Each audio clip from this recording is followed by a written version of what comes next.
환경부 블랙리스트 논란이 확산되고 있는 가운데 자유한국당 나경원 원내대표를 포함한 법사위 의원들이 어제 대검찰청을 방문했습니다. 블랙리스트 수사를 촉구하는 구호를 외친 뒤 문무일 검찰총장과의 면담을 요구했는데요. 한국당 의원들은 문 총장 집무실 바로 옆 접견실에서 문 총장을 5시간 동안 기다렸지만 총장을 만나지 못했어요. 이에 나경원 원내대표는 정치검찰의 모습을 자인한 것이라고 강하게 비판을 했는데 민주당은 이에 대해서 한국당의 검찰총장실 장악은 한국당 요구대로 해야 한다는 겁박행위다라고 비판을 하기도 했습니다. 나경원 원내대표의 이야기 들어보시죠. 오늘의 사태를 검찰총장 도피 사건으로 규정하기로 했습니다. 검찰총장은 저희가 일정을 통보했음에도 불구하고 어디론가 가버렸습니다. 왜 당당하게 나서지 못하는 것일까요? 검찰총장이 당당하게 나서지 못하는 것은 결국 이건 수사에서 검찰이 국민의 검찰이기보다는 정치 검찰의 모습을 보였다는 것을 자인하는 것 아닌가 이런 생각이 듭니다. 한편 서른 의원의 민주당 20대 지지율 하락은 이명박 박근혜 정부 시절 제대로 된 교육을 받지 못했기 때문이라는 20대 비하 발언으로 곤혹을 치르고 있는 민주당이 청년 미래기획단을 구성해 20대와 소통하겠다는 뜻을 내비쳤는데요. 이번 청년 미래기획단 구성으로 20대 비하 발언 논란에서 벗어날 수 있을지 회의감이 드는 지적도 나오고 있습니다. 20대 비하 발언으로 곤혹을 치른 민주당.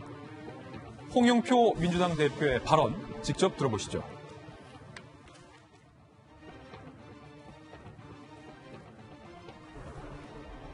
홍영표 원내대표는요.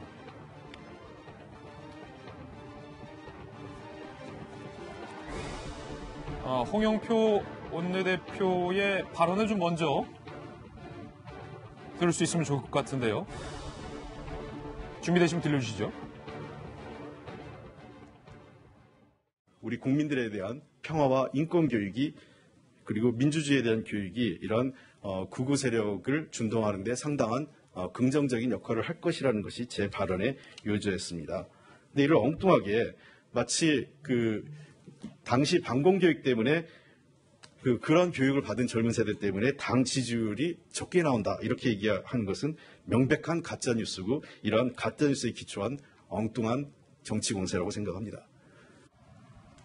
절망감과 상실감을 보듬어 안는 것은 기성세대의 당연한 역할입니다. 포용하지 못한 정치의 책임이 큽니다. 이제라도 정치가 20대를 위한 제대로 된 답을 내놔야 합니다. 원내에 청년 미래 기획단을 설치하겠습니다. 기획단은 우리 당과 20대 청년들을 잇는 소통과 공감의 창이 될 것입니다. 당정청이 청년 문제를 국가적인 아젠다로 설정하고 구체적인 해법을 마련할 수 있도록 노력하겠습니다. 최 변호사님, 민주당에서 20대 비하 발언으로 원내대표가 사과를 했는데 그 발언의 당사자인 홍익표 의원은 원내대표의 사과에 동의할 수 없다. 이게 정당 안에서 서열이 있고 이 원내대표의 사과를 부인하는 어떻게 보십니까? 정부 여당 내에서도 정말 다양한 목소리가 있는 것 같습니다. 그럼에도 불구하고 문재인 대통령의 지지율이 최근에 올라갔다. 얘기를 보면은 문 대통령에 대한 지지는 많습니다만 그 반면에 최근에 여당, 그러니까 민주당에 대한 지지율 같은 경우에는 조금씩 계속 내려가고 있는 모습이 바로 이와 같은 내부적 불협화음에도 기인한 것이 아닌가 하는 생각인데요.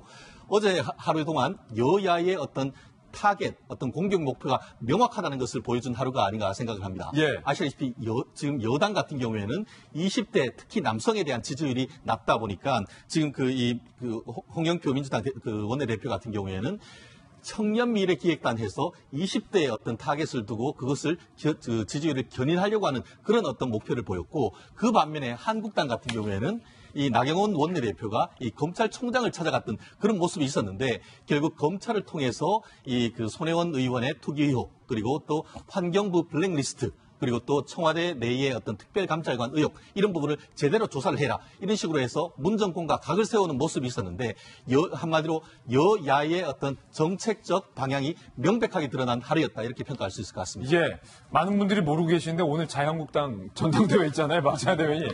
저도 깜빡하고 있었는데 지금 1등이 누구인가에 보통 관심이 모아지는데 이번 전당대회는 2등이 누구인가에 관심이 더 모아지고 있어요. 일단은 초반부터 많은 전문가들이 예상했지만은 이 결과에 대해서는 비슷한 것 같아요. 그러니까 근데 오히려 오늘 전당대회를 앞두면서 제일 관심인 거는 그 대표 최고위원에 도전하고 있는 오세훈 후보와 김진태 후보와 2등, 3등을 누가 하느냐 이런 데 오히려 더 관심이 있는 것 같고요. 여의도 주변에서 얘기하는 사람들은 뚜껑을 열어봐야 알 수 있다 할 정도로 지금 자유한국당의 우경화가 가속화되고 있는 것을 걱정을 하고 있고, 또 한 부분은 여성 최고위원으로 지금 그 정미경 후보와 그 5.18 망언과 관련된 김순례 후보가 붙어 있는데 과연 누가 더 많은 표를 얻을 건가, 이것도 많은 사람들의 관전 포인트가 되고 있는 상황이라 참 답답한 하루가 된 것 같습니다.